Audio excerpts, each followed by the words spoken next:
Nifty, आप stock market में जब काम कर रही थी तो शुरू से आपको इंटरेस्टिंग लगा या फिर ये कंसिस्टेंसी बनते बनते टाइम लग गया, क्योंकि बोरिंग सा होता है थोड़ा फाइनेंशियल फील्ड। हम्म सो जब मैंने स्टार्टिंग की थी तो मैंने इंट्राडे से की थी, और इंट्राडे ऐसा चल रहा था कि मुझे काफ़ी लॉस होते गए कॉन्स्टेंटली। तो उसकी वजह से मेरे अंदर का थोड़ा कॉन्फिडेंस डाउन हो गया था कि ये कैसा है, और थोड़ा बोरिंग भी होता है, तो मुझे उसके बारे में ज़्यादा पता नहीं था। देन धीरे धीरे फिर मैंने फंडामेंटल स्टॉक रीडिंग शुरू करी, फिर मैंने टेक्निकल पता लगाया कि कैसे क्या होता है। तो जब मैं फंडामेंटल में जा रही थी तो मुझे पता लग रहा था कि प्रमोटर होल्डिंग कैसे बढ़ती है, एफआईआर की होल्डिंग क्या होती है, ईपीएस क्या होता है, आरओसी क्या होता है, पी क्या होता है, कैसे ये कंपनी पे इम्पैक्ट डालता है, एंड देन ऑल्सो कि कैसे मैं एक सही कंपनी चूज़ कर सकती हूँ, कैसे एक सही स्टॉक चूज़ कर सकती हूँ।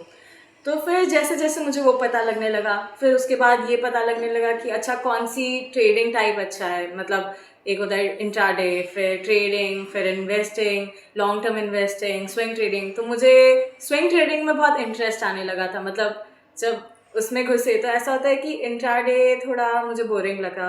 फिर जब मैं स्विंग ट्रेडिंग में आई तो मुझे ऐसा लगा कि जब मैं किसी चीज़ को या किसी स्टॉक को, शेयर को खरीद रही हूँ फंडामेंटल स्टडीज़ के बाद या टेक्निकल स्टडीज़ के बाद, तो मुझे ऐसा दिख रहा है जो मैं एक्सपेक्ट करी थी वो रिटर्न्स मुझे मिल रहे हैं।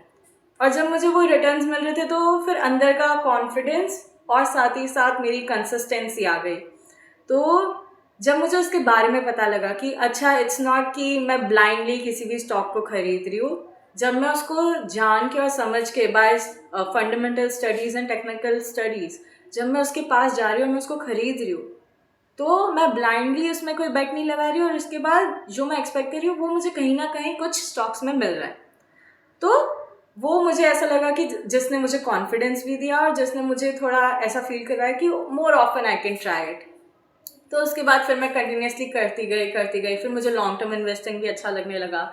तो मुझे लगता है कि रादर देन अज्यूमिंग कि ये कैसा होने वाला है या स्टॉक मार्केट बहुत ही हार्ड थिंग है, जब मुझे उसके बारे में थोड़ा पता लगा, मैंने उसके बारे में थोड़ा जाना, तो उसके बाद मुझे और उसमें इंटरेस्ट आने लगा। तो या that is on my journey.